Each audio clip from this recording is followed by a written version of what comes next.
देखो आज मैं ज्वाइन किया दोबारा तो सब तो पहला वाहिगुरू का शुकराना करते हुए अपने सारे पंजाब के धर्म गुरुआं का शुकराना करते हुए उन्होंने मैनू कॉल की। मैनू बड़ा माण है अपने पंजाब से। मीडिया का शुकराना करते हुए तुहाडा सारिਆਂ का धन्यवाद, क्योंकि तुसी सारिਆਂ ने मैनू बहुत फोन किए जदों सरकार दी नोटिफिकेशन सिंगल बंदे ने, क्योंकि यह कमीशन नू रन करने कमीशन की सक्सैस का राज 98 तो कमीशन बनया होया। जिहड़ा इनका श्रेय वे मेरा कल्ली का नहीं हैगा। मैं तो एक वाहिगुरू ने मैनू जरिया बनाया, पर जिहड़ा तुसी लोगों ने सपोर्ट किया असली क्रेडिट मीडिया नू ही जाता है। जिथे जिथे मैं नहीं पहुँच पाई तुसी मैनू उत्थे उत्थे लैके गए, आवाज़ बने मेरी। तो तुहाडा सब दा तहे दिल नाल शुक्रिया।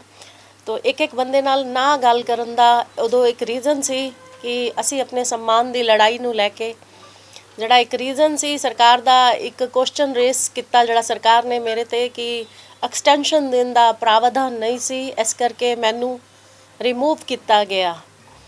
तो जिहड़ा एक रिमूव शब्द मैनू तंग कर रहा सी, क्योंकि मेरा यह मनना है 5 साल सरकारां बदल जांदियां ने, मुख्यमंत्री के चेहरे बदल जाते हैं। पूरे पंजाब की जनता की तरह एक नवी सरकार साडी स्टेट आई। मैं भी उस प्रजा का ही एक हिस्सा वां। एक आम औरत के नाते भी मेरा भी हक बनता सी। मेरिया भी नवीं होप्स उम्मीदां ने, क्योंकि मनीषा गुलाटी ने 2018 की जदों की कमीशन ज्वाइन की, जे कोई भी यह साबित कर दे टिल डेट तक कि मैं कभी किसी को पूछा है कि तुसी किस पार्टी तो हो, सारे ही पार्टियां दे लीडर मेरे नाल गल करते रहंदे सी, पर मैं कभी पक्षपात नहीं किया।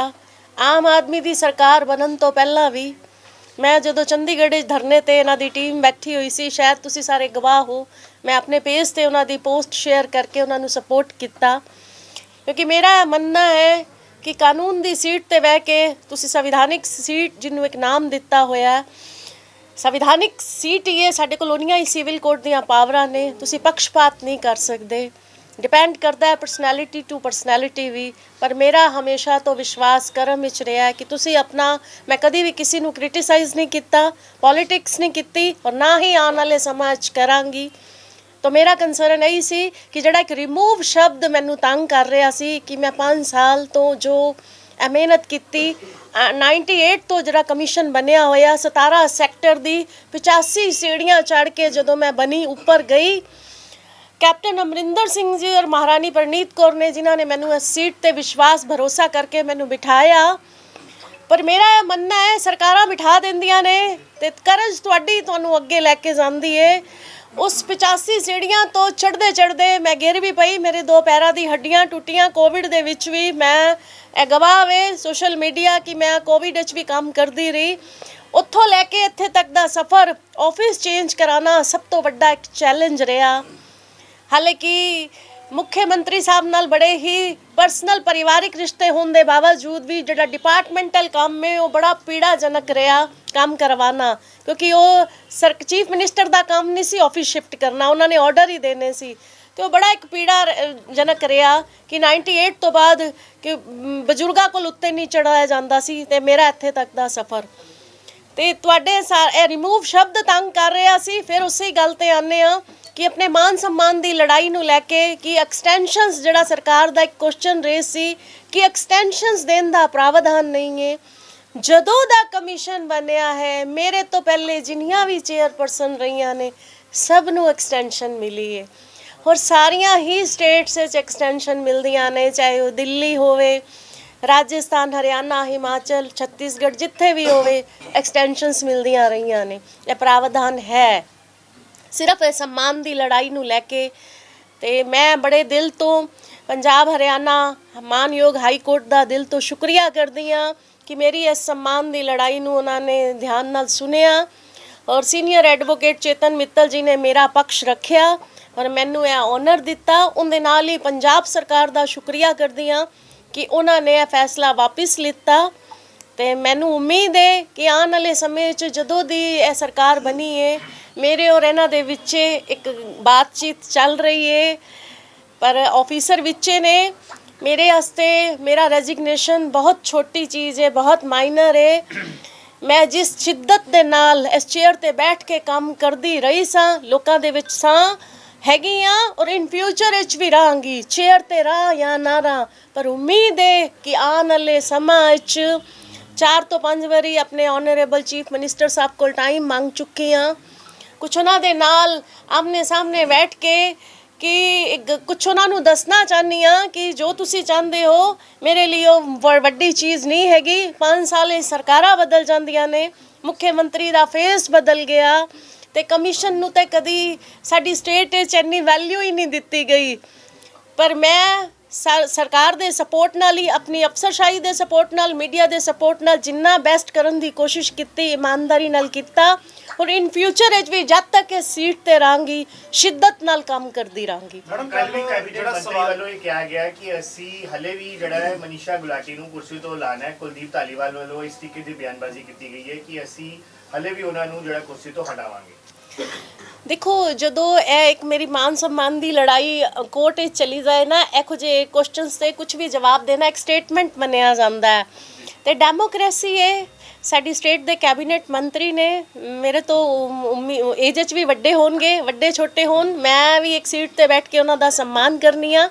ਹਰ ਕਿਸੇ ਨੂੰ ਹੱਕ ਹੈ ਆਪਣੀ ਗੱਲ ਰੱਖਣ ਦਾ ਤੇ ਕੋਈ ਗੱਲ ਨਹੀਂ, ਉਹਨਾਂ ਨੂੰ ਹੱਕ ਹੈ ਪੂਰਾ ਆਪਣੀ ਗੱਲ ਰੱਖਣ ਦਾ। ਮੈਡਮ ਪਹਿਲਾਂ ਤੁਸੀਂ ਹਮੇਸ਼ਾ ਕਹਿੰਦੇ ਰਹੇ ਹੋ ਕਿ ਤੁਸੀਂ ਸਿਆਸਤ ਦੇ ਸ਼ਿਕਾਰ ਹੁੰਦੇ ਰਹੇ, ਇਸ ਵਾਰ ਤੁਹਾਨੂੰ ਲੱਗਦਾ ਕਿ ਇਹ ਵੀ ਕੋਈ ਸਿਆਸਤ ਕਿਸ ਤਰੀਕੇ ਦੀ ਤੁਹਾਡੇ ਨਾਲ ਹੋਈ? ਦੇਖੋ, ਜਦੋਂ ਸਿਆਸਤ ਦੇ ਸ਼ਿਕਾਰ ਹੋਏ ਸਾਡਾ ਕੰਸਰਨ ਇੱਕੋ ਹੀ ਸੀ ਕਿ ਜਦੋਂ ਕੈਪਟਨ ਸਾਹਿਬ ਨੂੰ ਮੁੱਖ ਮੰਤਰੀ ਤੋਂ ਉਤਾਰਿਆ ਗਿਆ, ਉਦੋਂ ਦੁਬਾਰਾ ਮੁੱਖ ਮੰਤਰੀ ਚਿਹਰਾ ਬਣਨ ਤੇ ਸਾਡੇ ਨਾਲ ਕੀਤੀ ਗਈ ਸਿਆਸਤ। ਪਰ ਚਲੋ ਅਸੀਂ ਆਪਣਾ ਕੰਮ ਤਾਂ ਵੀ ਕਰਦੇ ਰਹੇ। ਹੁਣ ਐਕਸ਼ਨ ਨੂੰ ਕੀ ਮੰਨਦੇ?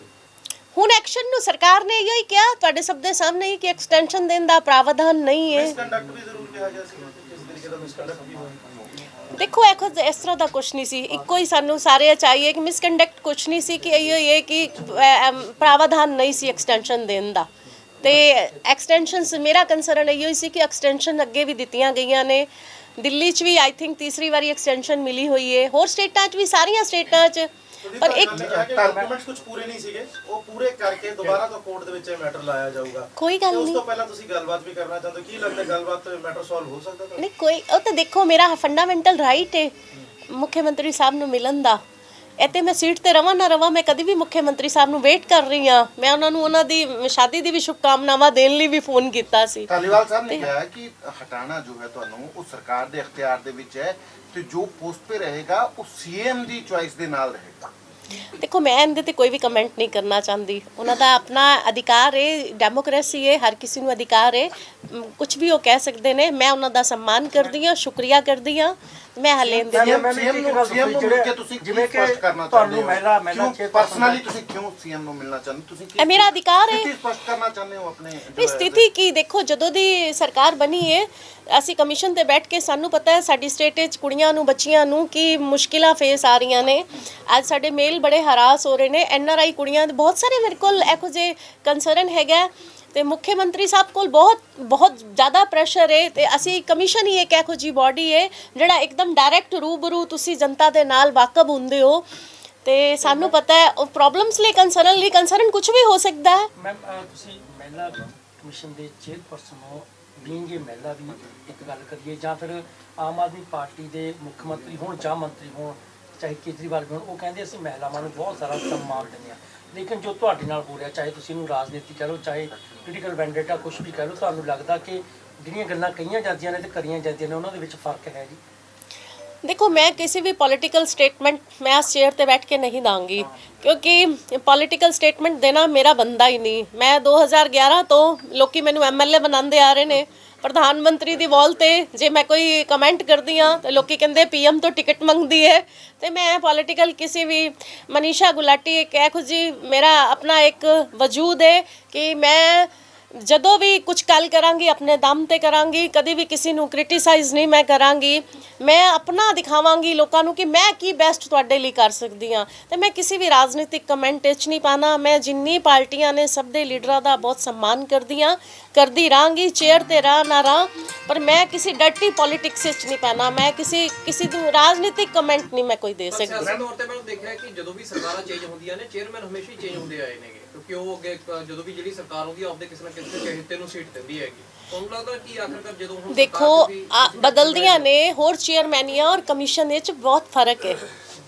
ਕਮਿਸ਼ਨ ਦਾ ਇੱਕ ਹੈ ਕੁਝ ਇਹਦੇ ਐਕਟ 'ਚ ਹੈ ਇਹਨਾਂ ਦਾ ਜਿਹੜਾ ਟਾਈਮ ਪੀਰੀਅਡ ਹੈ ਤੇ ਇਹ ਹੋਰ ਕਮਿਸ਼ਨਾਂ ਦੇ ਔਰ ਚੇਅਰਮੈਨੀਆਂ ਚ ਰਹਿੰਦੇ ਚ ਬਹੁਤ ਅਗਰ ਫਰਕ ਹੈ। ਸਰਕਾਰ ਦੁਬਾਰਾ ਕਿਸੇ ਹੋਰ ਗਰਾਊਂਡ ਤੇ ਤੁਹਾਨੂੰ ਹਟਾਉਂਦੀ ਹੈ ਕਿ ਦੁਬਾਰਾ ਤੁਸੀਂ ਇਸ ਨੂੰ ਚੈਲੰਜ ਕਰੋਗੇ? ਦੇਖੋ ਵਕਤ ਬਹੁਤ ਵੱਡੀ ਚੀਜ਼ ਕਿਉਂਕਿ ਉਹ ਹੈ। ਕਹਿ ਰਹੇ ਕਿ ਗਰਾਊਂਡ ਚੇਂਜ ਕਰ ਸਕਦੇ ਦੇਖੋ ਉਹ ਹਾਲੇ ਉਸ ਵਕਤ ਦੀ ਪਹਿਲੇ ਤੋਂ ਅਸੀਂ ਕੀ ਕਮੈਂਟ ਕਰ ਸਕਦੀ ਹਾਂ ਤੇ ਕਿਉਂ ਇਸ ਬਾਰੇ ਚ ਹਾਲੇ ਗੱਲ ਕੀਤੀ ਜਾਏ ਤੇ ਇਹ ਕੁਝ ਚੀਜ਼ਾਂ ਨੂੰ ਵਕਤ ਤੇ ਛੋੜ ਦੇਣਾ ਚਾਹੀਦਾ ਹੈ। ਵੀ ਜੁਆਇਨ ਕਰ ਲਈ ਸੀਗੀ, ਕੀ ਲੱਗਦਾ ਹੈ ਉਸ ਜੁਆਇਨਿੰਗ ਦਾ ਵੀ ਕੋਈ ਅਸਰ?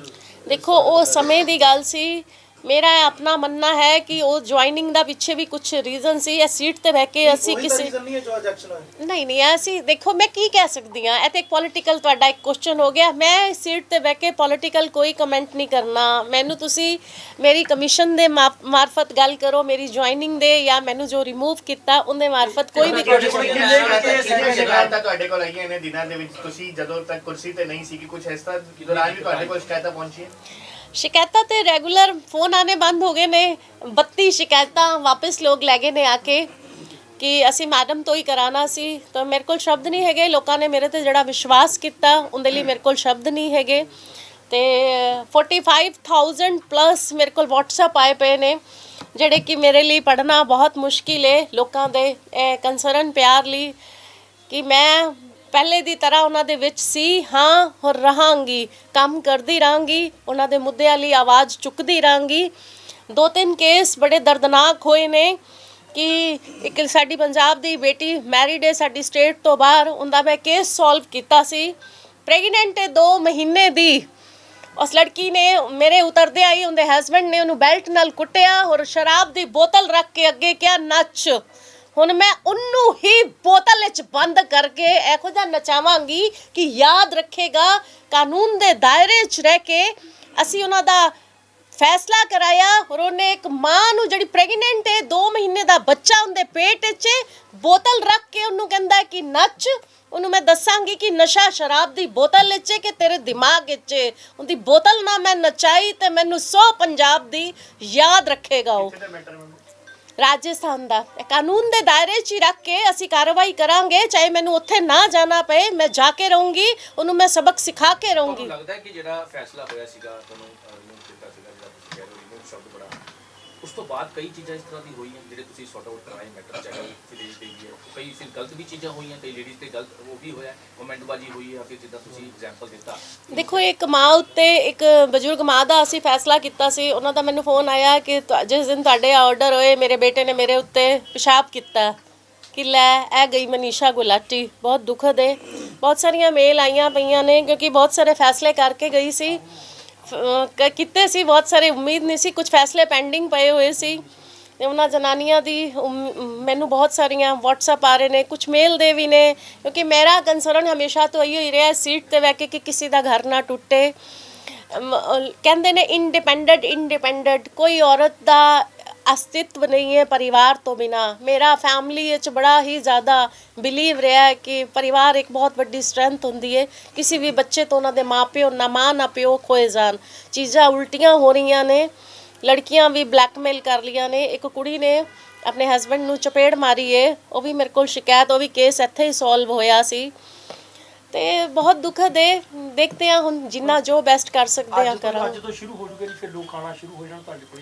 ਹਾਂ ਤੁਹਾਡੇ ਰਾਹੀਂ ਅਪੀਲ ਹੈ ਕਿ ਮੈਂ ਕਰਦੀ ਰਹੀ ਸਾਂ ਬੈਸਟ ਸ਼ਿੱਦਤ ਨਾਲ ਕੰਮ, ਆਪਣਾ ਬੈਸਟ ਕਰਦੀ ਰਹਾਂਗੀ, ਹਮੇਸ਼ਾ ਤੋਂ ਲੋਕਾਂ ਦੇ ਵਿੱਚ ਰਹਾਂਗੀ, ਯੂਥ ਦੀ ਆਵਾਜ਼ ਬਣ ਕੇ ਰਹਾਂਗੀ, ਜੋ ਬੈਸਟ ਹੋ ਸਕੇਗਾ ਮੈਂ ਕਰਦੀ ਰਹਾਂਗੀ। ਜਿਹੜੇ ਲੋਕਾਂ ਨੇ 32 ਲੋਕਾਂ ਦੇ ਤੁਸੀਂ ਕਹਿ ਰਹੇ ਹੋ ਨੇ ਕੰਪਲੇਂਟ ਆਫਿਸ ਕਿ ਉਹਨਾਂ ਨੂੰ ਵੀ ਤੁਸੀਂ ਅਪੀਲ ਕਰਦੇ ਹੋ ਕਿ ਦੁਬਾਰਾ ਦਿਓ ਆਪਣੀ ਕੰਪਲੇਂਟ? ਆਲਰੇਡੀ ਅਪੀਲ ਮੈਂ ਆਪਣੇ ਲਾਈਵ ਸੈਸ਼ਨ ਥਰੂ ਕਰਤੀ ਹੈ, ਤੁਹਾਡੇ ਥਰੂ ਵੀ ਅਪੀਲ ਹੈ ਕਿ ਮੈਂ ਫਿਰ ਤੋਂ ਆਪਣਾ ਆਚਲ ਫੈਲਾਨੀ ਹਾਂ ਕਿ 5 ਸਾਲ ਕਮਿਸ਼ਨ ਵਿੱਚ ਬੈਠ ਕੇ ਮੈਂ ਹੰਝੂ ਹੀ ਲੋਕਾਂ ਦੇ ਇਕੱਠੇ ਕੀਤੇ ਨੇ, ਆਪਣੀ ਇੱਕ ਕੋਸ਼ਿਸ਼ ਹੀ ਕੀਤੀ ਹੈ। ਤੁਹਾਡੇ ਸਭ ਲੋਕਾਂ ਦਾ ਬਹੁਤ ਰੋਲ ਰਿਹਾ ਤੇ ਉਮੀਦ ਕਰਦੀ ਹਾਂ ਕਿ ਇਸ ਵਿਸ਼ਵਾਸ ਜੋ ਕੀਤਾ ਹੈ ਦੁਬਾਰਾ ਤੋਂ ਮੇਰੇ ਕੋਲ ਆਉਣ। ਮੇਰੀ ਕੋਸ਼ਿਸ਼ ਇਹੀ ਹੀ ਰਹੇਗੀ ਕਿ ਕਿਸੇ ਦਾ ਪਰਿਵਾਰ ਨਾ ਟੁੱਟੇ। ਮੈਮ ਤੁਸੀਂ ਕਾਫੀ ਸਮਾਂ ਹੁਣ ਜਿਵੇਂ ਆਏ ਨਹੀਂ ਹੈਗੇ ਆਫਿਸ, ਕੋਈ ਨਵੀਂ ਸਟ੍ਰੈਟਜੀ ਬਣਾਈ ਹੈ ਕਿ ਲੋਕਾਂ ਨੂੰ ਕਿਸ ਤਰ੍ਹਾਂ ਫੈਮਿਲੀਜ਼ ਦੇ ਨਾਲ ਜੁੜਿਆ ਜਾ ਸਕੇ ਜਾਂ ਕੁਝ ਕੋਈ ਨਵਾਂ ਕਮਿਸ਼ਨ ਦੇ ਰਾਹੀਂ ਕੋਈ ਕਰਨ ਜਾ ਰਹੇ ਹੋ ਕੁਝ ਨਵਾਂ? ਕਿ ਮੈਂ ਬਹੁਤ ਸਾਰਾ ਕੰਮ ਕੀਤਾ ਹੈ। ਇਹ ਜਿਹੜੇ 14-15 ਦਿਨ ਪਏ ਨੇ ਮੈਂ ਬਹੁਤ ਸਾਰਾ ਲੋਕਾਂ ਦੇ ਨਾਲ ਜੁੜੀ ਰਹੀ ਹਾਂ। ਮੈਂ ਸਿਰਫ ਲਾਈਵ ਨਹੀਂ ਆਈ, ਤੁਹਾਡੇ ਲੋਕਾਂ ਨਾਲ ਗੱਲਬਾਤ ਨਹੀਂ ਹੋਈ। ਤੇ ਮੈਂ ਦਿੱਲੀ 'ਚ ਨਿਊਜ਼ੀਲੈਂਡ ਦੇ ਹਾਈ ਕਮਿਸ਼ਨ ਨੂੰ ਵੀ ਮਿਲੀ, ਆਸਟ੍ਰੇਲੀਆ ਦੇ ਵੀ ਅੰਬੈਸਡਰਸ ਨੂੰ ਮਿਲੀ ਮੈਂ ਉੱਥੇ। ਇੱਕ ਫੰਕਸ਼ਨ ਵਿੱਚ ਮਿਲੀ ਤੇ ਉਹਨਾਂ ਦੇ ਨਾਲ ਆਉਣ ਵਾਲੇ ਸਮੇਂ 'ਚ ਬਹੁਤ ਸਾਡੇ ਪਲਾਨ ਨੇ। ਉਮੀਦ ਹੈ ਸਰਕਾਰ ਵੀ ਸਾਨੂੰ ਸਪੋਰਟ ਕਰਦੀ ਰਹੇਗੀ। ਅਸੀਂ ਇਸ ਚੇਅਰ ਤੇ ਰਹੀਏ ਜਾਂ ਸੋਸ਼ਲ ਸਰਵਿਸ ਕਰੀਏ, ਅਸੀਂ ਸਰਕਾਰ ਦਾ ਸਪੋਰਟ ਲੈਂਦੇ ਰਹਾਂਗੇ। ਮੌਜੂਦਾ ਸਰਕਾਰ ਹੈ, ਚੁਣੀ ਹੋਈ ਲੋਕਾਂ ਦੀ ਸਰਕਾਰ ਹੈ। ਸਰਕਾਰ ਨੂੰ ਸਪੋਰਟ ਵੀ ਕਰਦੇ ਰਹਾਂਗੇ, ਸਰਕਾਰ ਦਾ ਸਪੋਰਟ ਵੀ ਲੈਂਦੇ ਰਹਾਂਗੇ।